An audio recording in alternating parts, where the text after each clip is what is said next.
Selalu nampak orang yang tersenyum, yang nampak tenang, yang nampak bahagia.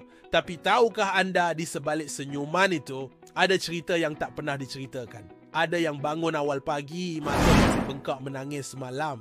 Tapi dia tetap pakai kasut, keluar rumah untuk bekerja. Ada yang menahan badai kehidupan sendirian, tak pernah kongsi beban dengan sesiapa. Tapi dia masih teguh melangkah. Ada yang penat, letih, tapi tetap senyum bila bertemu orang. Kerana dia tak mahu sesiapa risau.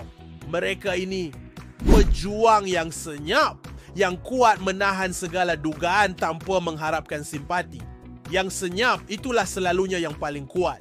Yang tak banyak cerita itulah yang paling tabah. Kepada semua pejuang di luar sana, anda tidak bersendirian. Teruskan perjuangan. Kerana kekuatan anda adalah inspirasi untuk yang lain. Jika video ini memberi makna, kongsikan dengan mereka yang mungkin memerlukannya. Kena butang subscribe untuk lebih banyak kisah yang menginspirasi.